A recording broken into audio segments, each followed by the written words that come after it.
Bonjour, je suis le premier à dire que Apple c'est de la merde, que leurs produits sont trop chers, que les iPhones c'est naze, que les Mac c'est pour les fiottes, et pourtant, j'ai acheté un iPad. J'ai dépensé 1000 balles là-dedans quand même, parce que c'est un iPad Pro.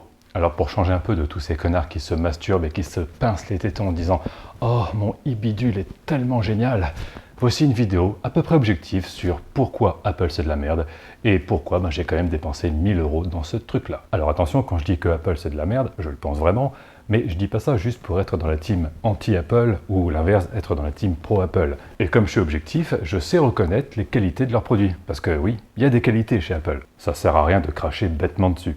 Dans le cas de l'iPad Pro, il y avait deux choses qui m'intéressaient. La première, c'était de pouvoir dessiner avec un stylet, et la seconde, c'était le capteur LiDAR. Au cas où tu ne connaîtrais pas, le capteur LiDAR, c'est une sorte de module de télémétrie qui va permettre de faire plein de choses comme scanner des objets en 3D ou alors prendre des mesures très précises, ce genre de trucs. Alors évidemment, je sais que des scanners 3D, ça existe, et je sais aussi que des tablettes graphiques, ça existe. Mais acheter l'un et l'autre séparément, ça reviendrait plus cher que d'acheter les deux réunis en un seul appareil. En gros, pour moins cher, j'ai les deux objets dont j'ai envie / besoin, et en prime, j'ai une tablette. Alors j'essaie pas de me justifier d'être passé du côté obscur, là j'ai aucune excuse, mais ce que je veux dire c'est que même si ça reste très cher, dans mon cas, c'est un achat qui est plutôt justifié, parce que je compte vraiment utiliser les fonctions de cet appareil, et en plus de ça, il n'y a pas vraiment de concurrence qui fait des objets, on va dire, aussi qualitatifs, pour un prix aussi modique. Ça fait chier de dire modique, mais c'est le cas. Cela étant dit, est-ce vraiment avantageux? Est-ce que acheter un iPad Pro pour le convertir en tablette graphique ou en scanner 3D, ça vaut le coup? La réponse, oui et non. Oui, parce que au niveau budget, au niveau, on va dire, qualité, c'est quand même plutôt cool, mais non parce que c'est Apple. Pour commencer, unboxing rapide. Dans la boîte, on a l'iPad, encore heureux sinon ça veut dire que je me serais fait arnaquer, on a des morceaux de papier, probablement pour essuyer une alarme, un chargeur avec un câble, et c'est tout. Apple appelle ça le style épuré, moi j'appelle ça de la radinerie. À 850 € la planche à découper, j'aurais au moins voulu avoir un petit sachet anti-humidité au fond du carton. Et là, pour moi, c'est clairement du foutage de gueule. Sur un produit d'entrée de gamme, je veux bien, mais là, on est sur la version Pro. Pro, ça ne veut pas dire prolapse, ça veut dire professionnel. Donc ça sous-entend que je vais me servir de mon iPad pour travailler. Donc ça veut dire que je vais souvent le balader à droite à gauche, l'utiliser de manière intensive, et même pas on nous fournit une housse ou une simple protection d'écran. Même un plastique ultra bas de gamme aurait fait l'affaire, mais non. Sur mon téléphone Poco à 200 €, j'avais une coque fournie et une protection d'écran déjà appliquée. Bon, ça commence à se décoller, mais on s'en fout. Là, sur un produit 4 fois plus cher, j'ai même pas le droit à un petit bout de plastique gratuit pour protéger mon écran. C'est clairement du foutage de gueule.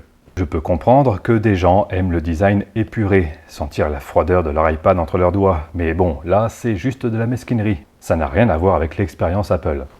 Concernant le câble, pareil, le truc est super court et incroyablement fin. C'est vraiment un câble de merde, t'as même pas besoin de le tester pour le savoir, même les câbles à 2 € de chez Jiffy ont une meilleure gueule. En plus, le truc garde sa forme d'origine et il est tout le temps enroulé, c'est une horreur. Pour le chargement, ils ont opté pour de l'USB-C, ok, mais probablement à 0,0005 watts parce que la batterie prend un temps infini à se charger. Là encore, c'est pas comparable, mais quand je vois la charge rapide de mon smartphone chinois à 200 €, ça fait tout bizarre. Et en fait, ça c'est dû au chargeur qui ne supporte pas la charge rapide. Il faut en acheter un autre pour pouvoir l'avoir. Autrement dit, les deux seuls accessoires livrés avec la tablette, c'est un câble de merde trop court super fin qui s'enroule tout seul et un chargeur bas de gamme qui n'est pas assez puissant pour le produit avec lequel il est livré. J'ai vraiment l'impression d'être un pigeon. Mais ça va, parce que le design est épuré. Donc je m'en sors bien. Le dernier mec qui a parlé d'épuration n'a pas reçu un accueil aussi bon. Mais apparemment, quand c'est Apple, ça dérange personne. Et maintenant, on passe à l'expérience iPad, qui est décevante. Alors, je vais pas parler de ce que j'aime pas niveau UI, parce que c'est propre à chacun. Et puis, ça n'aurait pas vraiment de sens. Je vais juste te parler de l'expérience en général.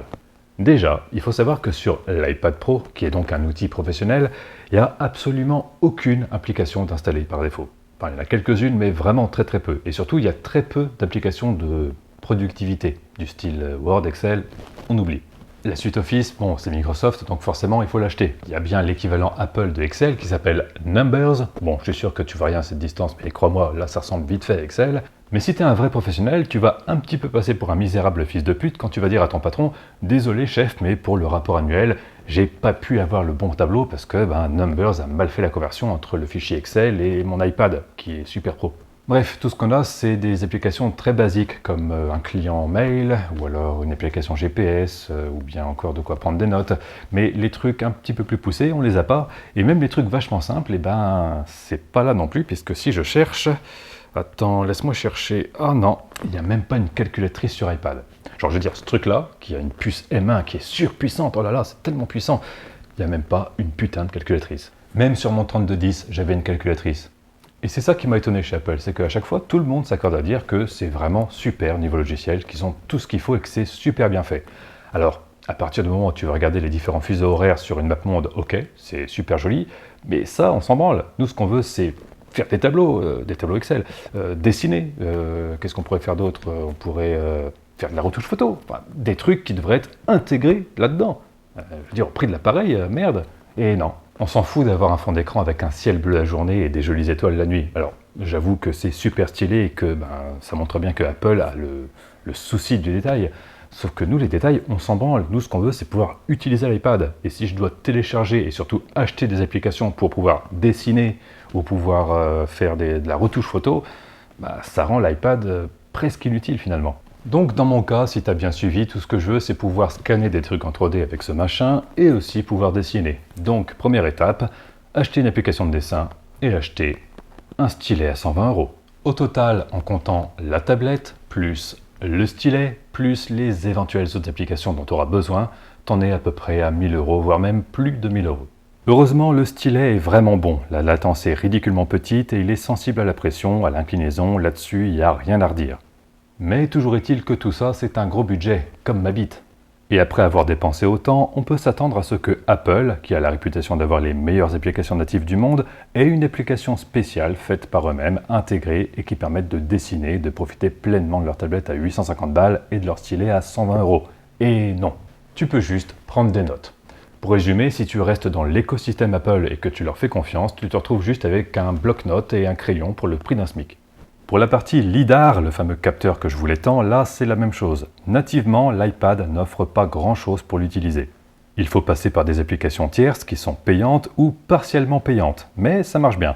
Alors résumons tout ça, pour environ 1000 €, je me retrouve avec une tablette graphique plutôt cool et un capteur LiDAR qui me permet de scanner des trucs en 3D ou de filmer tout en traquant ma caméra, ce qui est génial, on va pas se mentir. Et même si c'est la principale utilisation que j'en ferai, j'ai l'iPad en lui-même qui peut me servir. Mais au final, tout ça, c'est pas grâce à l'iPad. Du moins, c'est pas grâce à Apple. Le hardware, il est made in Apple, ok, mais tout ce que j'utilise dessus est fait par quelqu'un d'autre. Pour moi, l'expérience Apple se résume juste à un écran tactile de bonne qualité et un stylet de bonne qualité. Tout le reste, c'est pas de leur ressort. Et sincèrement, je suis vraiment étonné parce que je m'attendais à découvrir un tout nouvel univers avec plein de trucs incroyables. Un peu comme, tu sais, quand tu as ton nouveau smartphone et que tu passes 2 heures à regarder un peu toutes les nouvelles fonctionnalités dessus. Là, en 10 minutes, j'ai à peu près fait le tour. J'ai trouvé que c'était plutôt vide et pas vraiment intuitif. Exemple, l'application météo. Par défaut, elle t'indique les prévisions météo du siège social d'Apple. Alors, c'est rigolo, mais qui a fait ça? C'est censé être super facile à utiliser et je dois paramétrer une application pour avoir la météo de chez moi plutôt que celle d'un autre continent.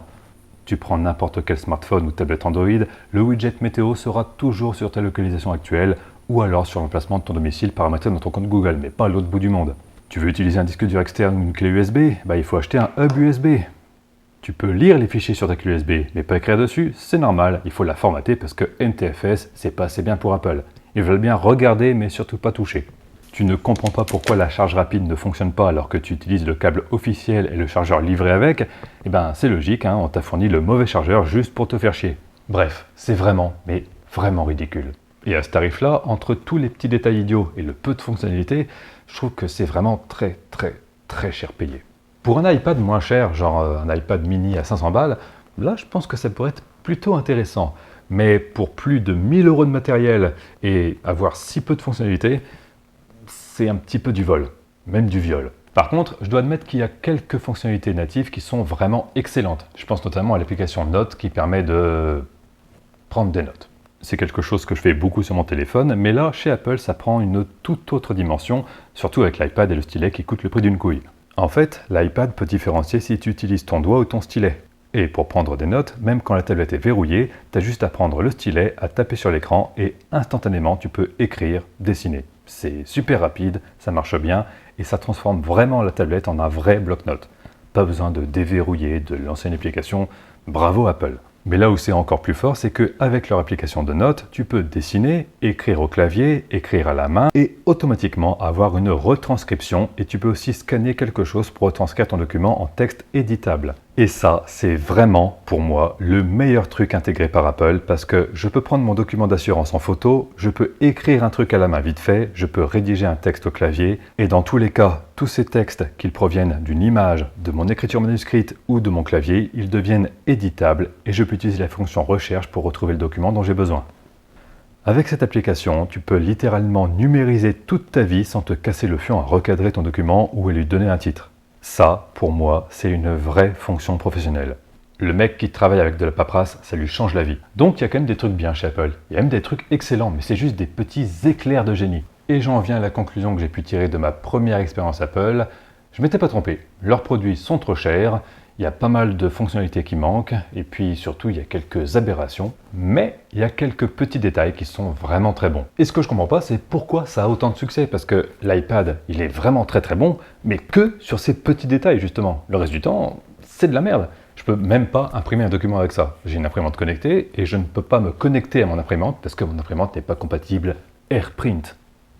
J'ai donc entre mes mains un des meilleurs outils pour ce qui est de faire des documents, les scanner, les rédiger, les modifier, mais je ne peux pas les imprimer parce que j'ai pas l'imprimante qui fait partie de l'écosystème Apple. Donc, au final, je ne peux pas m'en servir. Il n'y a aucune raison de vouloir préférer acheter un iPad plutôt qu'une tablette Samsung ou une tablette Xiaomi. Sauf si tu as besoin de ce qui fait la spécificité de l'iPad, comme le fait de pouvoir scanner un document très rapidement et surtout de manière numérique, et avec la retranscription qu'il y a avec, ou alors de pouvoir, je sais pas moi, récupérer et faire des mesures facilement grâce au lidar. Là, ok, t'en as besoin. Mais finalement, ça veut dire que le cœur de cible de l'iPad Pro, c'est les architectes. Le mec qui a besoin de scanner une maison pour avoir les dimensions exactes, de faire du dessin industriel et aussi de pouvoir scanner toute la paperasse du notaire. Là, ouais, rien ne peut battre l'iPad. Mais quand je vois le nombre de gens qui ont un iPad Pro, je me dis que soit il y a vachement plus d'architectes que ce que j'avais imaginé, soit les gens se sont juste fait violer pour avoir ce design épuré. Oh, quel design épuré. Oh oui, Steve Jobs. T'es toujours dans mon cœur, Steve Jobs. Ah oui, vas-y. Dégueulasse. Enfin voilà, c'était ma petite review de l'iPad Pro M1, faut le préciser dans le titre parce que ça fait plus de clics apparemment. Merci à la boulangerie de l'avenue Jean Jaurès d'avoir sponsorisé cette vidéo. N'oublie pas que tu peux utiliser le code promo farine de poulpe 10 pour avoir moins 10% sur ta prochaine commande de pain au chocolat ou de croissant ou de ce que tu veux. Et quant à moi, je te dis à la semaine prochaine. Et non, je déconne, ce sera sûrement dans 6 mois, comme d'habitude. Bisous.